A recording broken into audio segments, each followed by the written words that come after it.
There's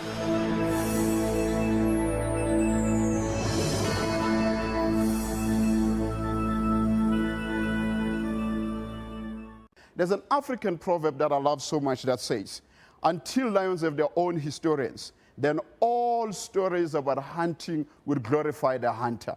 What does it mean? It means that if it's to be, it's up to you. What does it mean? It means that you are an architect of your own destiny. You cannot blame anybody but yourself. Many people, they normally attribute, blame, they will normally blame the environment or their genetic lineage. People will normally say that I grew up in a poverty-stricken environment, and therefore I cannot succeed because in my lineage no one has succeeded. And I normally challenge that perception because, for example, if you go to states, I've seen other people, they go to states, go US for 2 days, and then when they come back, they pick up an accent. Have you seen that?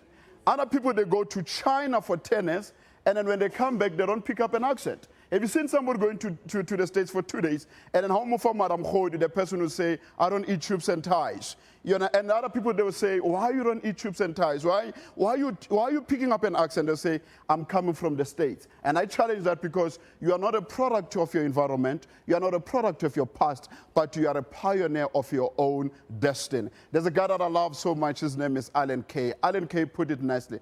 Alan Kay says, the best way to predict the future is to invent it. Because the word future, it's a series of todays. What I'm trying to say is that you are not a coincidence, you are a God incidence. What I'm trying to say to you is that you are God's proxy. You are here to achieve something that is great, something that is beyond what has been achieved by someone that came before you. There's a saying that I love that is a Hindu saying that says, true nobility is not being superior to the person sitting next to you, but true nobility is being superior to your previous self. What does that mean? It means that you must continue to reinvent yourself as a person, because you cannot be an architect of your own destiny if you don't reinvent yourself as a person. Let me give an example. I grew up in Kokasi. I grew up in a township.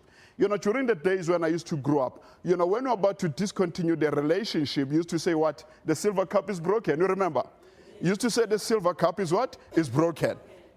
But in today's day, you cannot say the silver cup is broken. You know how ladies, when they dump you or when they discontinue their relationship, what do they say? Do you know what do they say? They look at you and say, Peter, do you love me? And then Peter will say, yes. And say, Peter, if you love me, you let me go. And then you must know that the relationship has come to an end.